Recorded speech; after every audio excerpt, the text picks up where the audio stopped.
Quinta, 16 de janeiro. Verso para memorizar. Pois o Senhor, seu Deus, está em seu meio. Ele é um Salvador poderoso. Ele se agradará de vocês com exultação e acalmará todos os seus medos com amor. Ele se alegrará em vocês com gritos de alegria. Sofonias 3:17. Um alvo digno. Como resultado da misericórdia de Deus e da mediação de Cristo, o Senhor tem prazer até mesmo nas menores manifestações de resposta ao seu amor. Por meio do único que merece o nosso amor e é perfeitamente justo, somos considerados justos e incluídos entre os amados de Deus, que viverão com Ele em amor pela eternidade.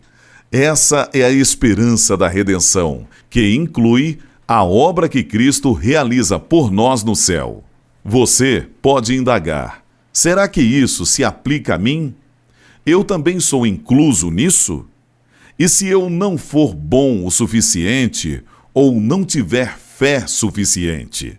Pergunta 7. Ouça Marcos 9, 17-29. E um, do meio da multidão, respondeu: Mestre, eu trouxe até o Senhor o meu filho, que está possuído de um espírito mudo.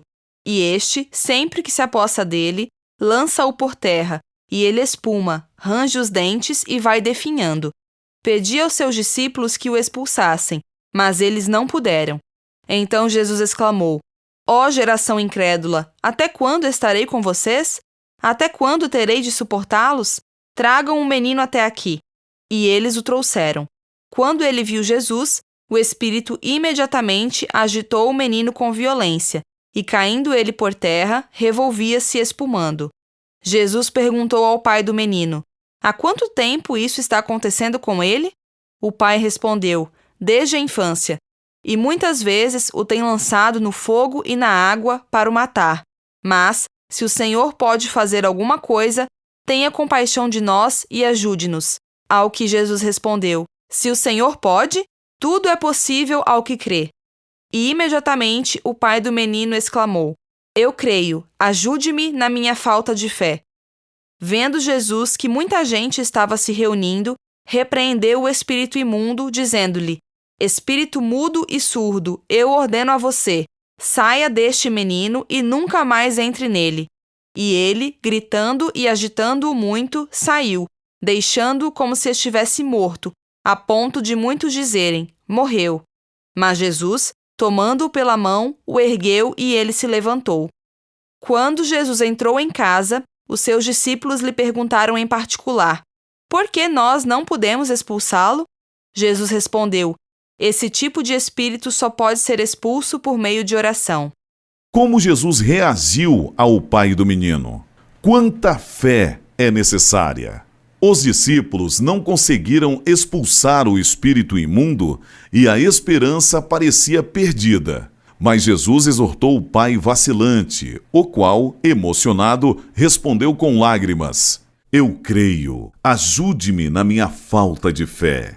Observe que Jesus não disse ao homem: Volte quando tiver mais fé. Em vez disso, a exclamação do pai: Ajude-me na minha falta de fé, foi o suficiente.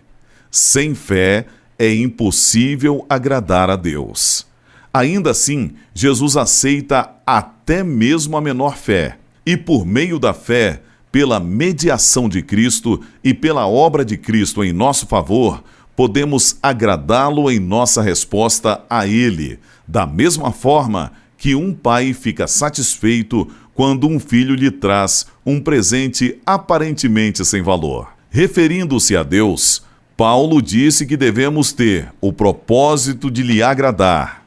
Devemos pedir a Deus que nos transforme, de modo que o nosso interesse seja o bem daqueles que amamos e que Ele aumente nosso amor para que esse amor alcance outras pessoas. Amem uns aos outros com amor fraternal. Quanto à honra, deem sempre preferência aos outros. Quanto ao zelo, não sejam preguiçosos. Sejam fervorosos de espírito. Se Deus nos aceita em Cristo, quanto mais devemos aceitar os outros? A ordem de amar o próximo como a si mesmo e a regra de ouro de fazer aos outros o que queremos que nos façam, nos ajudam a entender essa verdade?